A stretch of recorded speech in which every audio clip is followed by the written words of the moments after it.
हैं। सबसे पहले हम देखेंगे जो महत्वपूर्ण बिंदु है वे 6 बिंदु हैं। 6 बिंदुओं के अंतर्गत आज का वीडियो हमारा रहेगा।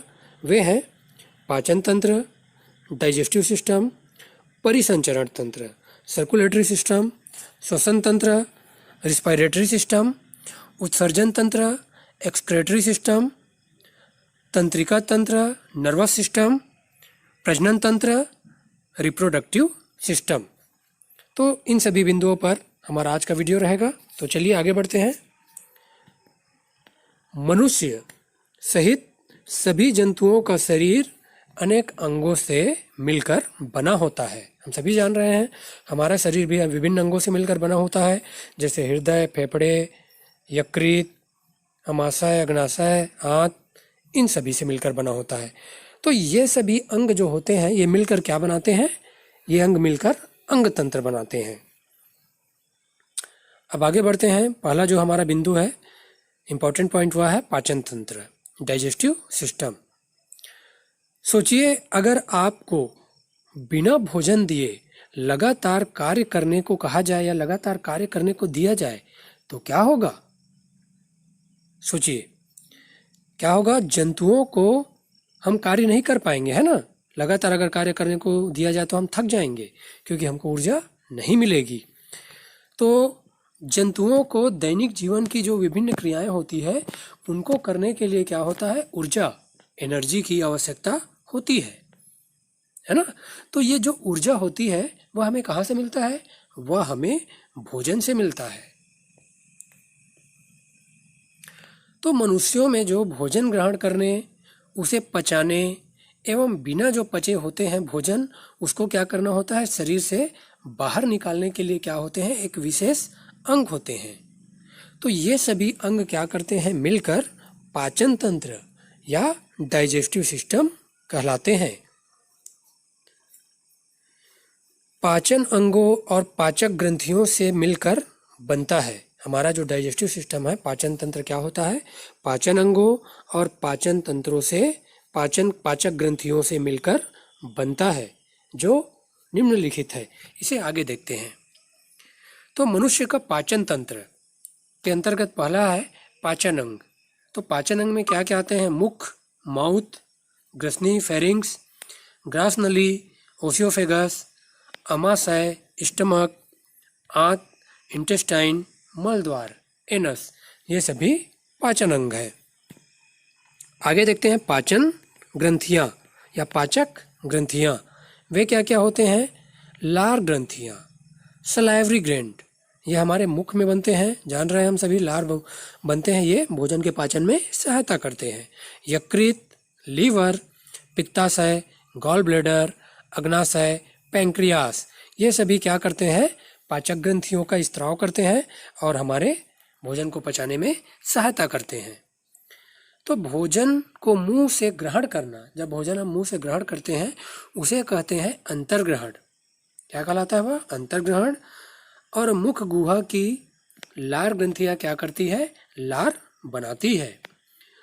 तो मुख गुहा में भोजन को दांतों से चबाते समय लार मिलने से क्या हो जाता है? वह चिकना हो जाता है। यह लार युक्त भोजन ग्रसनी से होता हुआ कहाँ जाता है? ग्रास नली में। ध्यान रखेंगे, लार युक्त भोजन ग्रसनी से कहाँ जाता है? ग्रास नली में।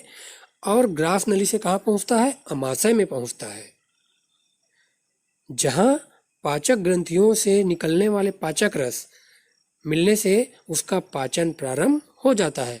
अक्सर यह पूछा जाता है भोजन का पाचन कहाँ से शुरू होता है? तो भोजन का पाचन कहाँ से होता है? अमाशय से शुरू होता है। अमाशय में मुख्य रूप से होता है, जहाँ पाचक ग्रंथियाँ पाचक रस का स्त्राव करती है। अमाशय से भोजन कहाँ पहुँचता है? आंत में पहुँचता है, जहाँ पाचन क्या हो जाता है? पूर्ण होता है। भोजन के जो उपयोगी पदार्थों को क्या करता है? आंत की दीवारें अवशोषित कर लेती है। अक्सर ये भी पूछा जाता है कि उपयोगी पदार्थों का अवशोषण कहाँ होता है भोजन के? तो आंत में होता है यह। शेष जो अनुपयोगी पदार्थ होते हैं वे क्या होते हैं? मलाशय से होते हुए मल द्वार के द्वारा बाहर निकाल दिया जाता है। इस तरीके से ये पाचन तंत्र हमारे क्या करते हैं, काम करते हैं। अब आगे देखते हैं परिसंचरण तंत्र, सर्कुलेटरी सिस्टम। आपको कभी चोट लगा होगा या आपने कभी चोट लगने पर घाव से रक्त निकलते, खून निकलते देखा होगा। तो ये जो खून निकलता है ये कहाँ से निकलता है? यह जो रक्त निकलता है वह रक्त वाहिनियों के कट जाने से निकलता है। और मुख्य रूप से वह कितनी होती है? 2 प्रकार की होती है। वे क्या क्या है?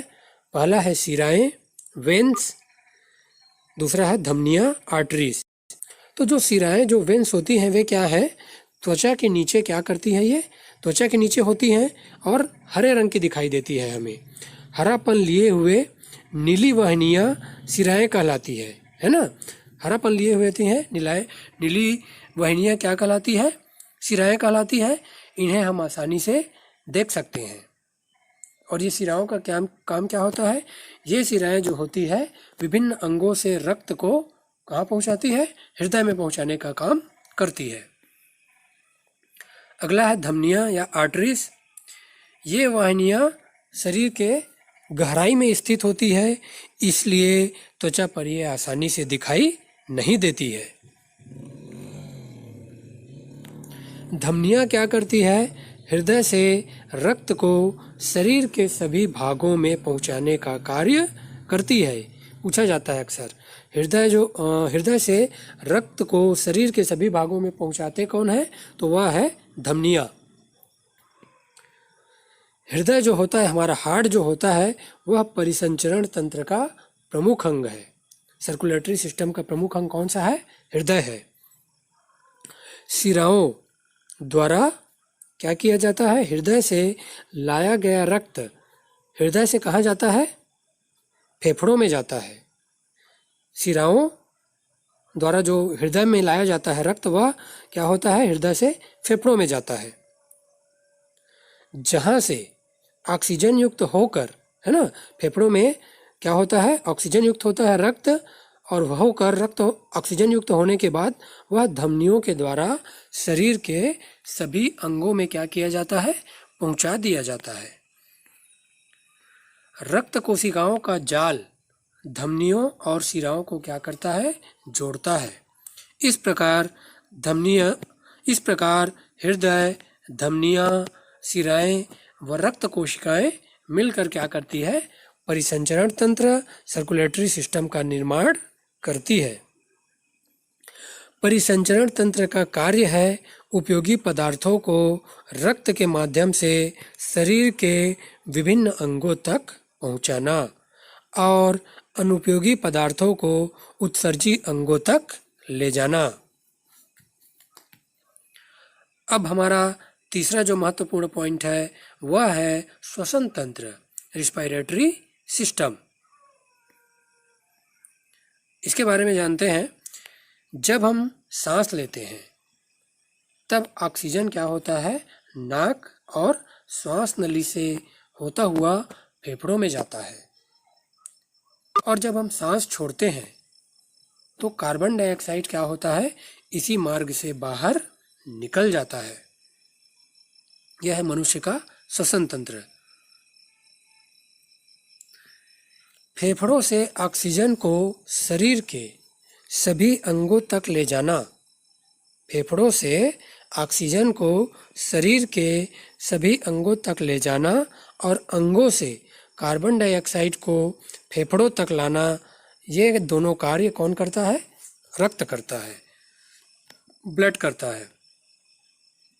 शरीर के अंदर पेट और छाती के मध्य पेशियों से बना एक पर्दा होता है, जिसे क्या कहते हैं? डायाफ्राम कहते हैं। और यह जो डायाफ्राम होता है वह क्या करता है? श्वसन क्रिया में सहायता करता है। हमारी नाक में क्या होते हैं? छोटे छोटे बाल व चिपचिपा श्लेष्मा पाया जाता है, जो क्या करता है? धूल व कीटाणुओं को आंतरिक अंगों तक जाने से रोकता है। तो ये जो हमारे नाक में पाए जाते हैं बाल और चिपचिपा श्लेष्मा, ये हानिकारक पदार्थों को आंतरिक अंगों तक ले जाने से रोकता है।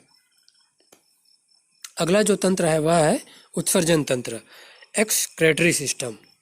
इसके बारे में जानते हैं। हमारे शरीर में विभिन्न क्रियाओं के फलस्वरूप अनेक हानिकारक या अपशिष्ट पदार्थ बनते हैं। जैसे हमने देखा पाचन तंत्र में, पाचन तंत्र के दौरान क्या होते हैं, पाचक पदार्थों को जो उपयोगी पदार्थों से अवशोषित कर दिया जाता है और हानिकारक पदार्थों को बाहर निकाल दिया जाता है।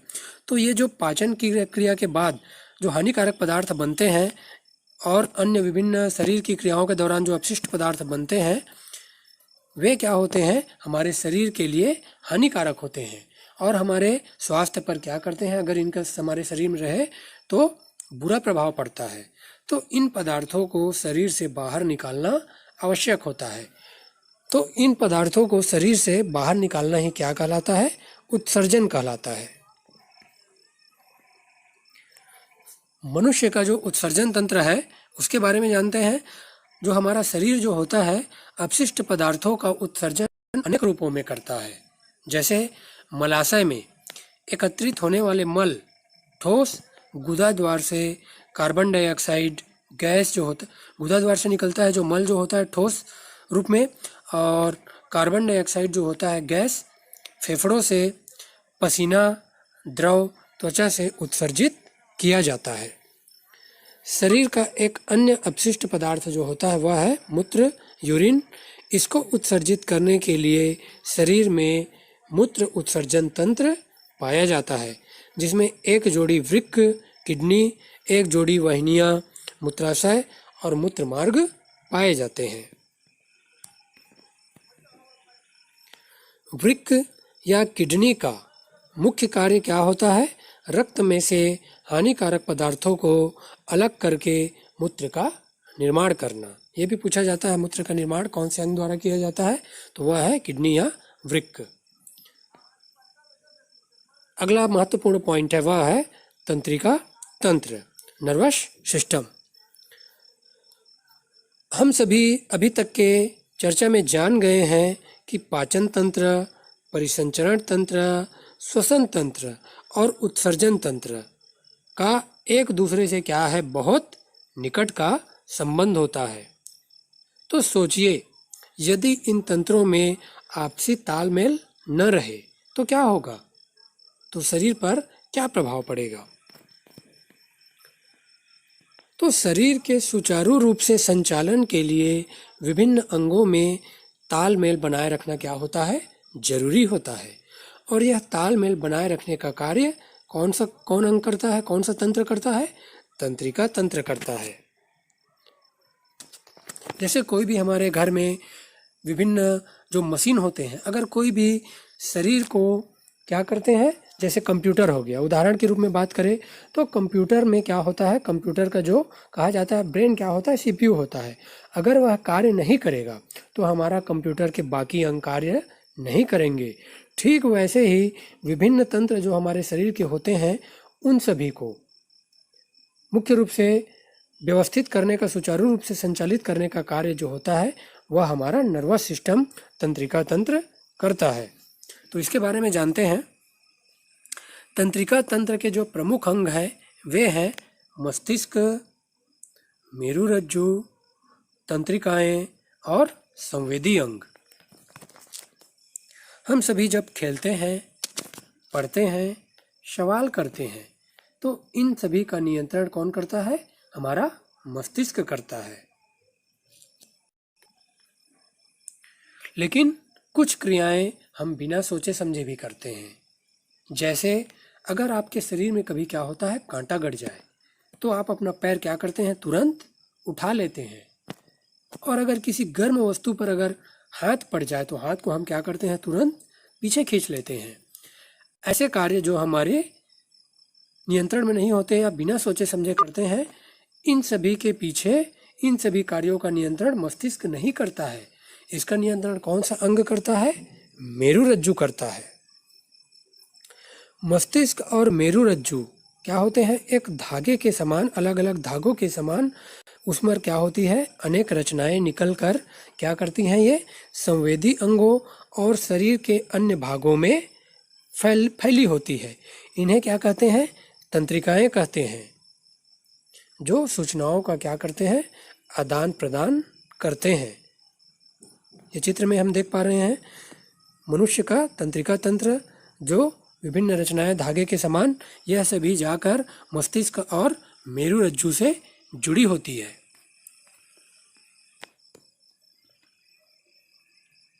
अगला है संवेदी अंग, सेंस ऑर्गन्स। हम जान रहे हैं सेंस ऑर्गन मुख्य रूप से 5 होते हैं, आँख, नाक, कान, जीभ और त्वचा। आँख हमारा क्या करता है, देखने का कार्य, नाक जो है सूंघने का, कान सुनने का, जीभ जो है स्वाद का, और त्वचा क्या करता है, फील का, किसी गर्म ठंडे का अनुभव इस त्वचा के द्वारा होता है। तो ये हमारे संवेदी अंग होते हैं। अगला जो तंत्र है वह है प्रजनन तंत्र, रिप्रोडक्टिव सिस्टम। आप सभी जानते हैं कि सभी जीवधारी प्रजनन क्रिया द्वारा अपने समान जीव उत्पन्न करते हैं। जैसे मुर्गी के अंडों से क्या होता है, चूजे निकलते हैं, बिल्ली से बिल्ली के बच्चे, कुत्ता से कुत्ते के बच्चे, मनुष्य से मनुष्य का बच्चा पैदा होता है।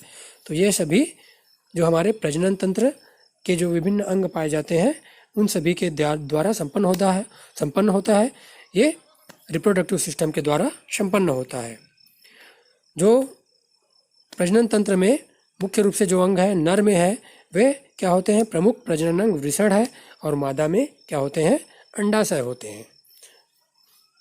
तो ये रिप्रोडक्टिव सिस्टम है।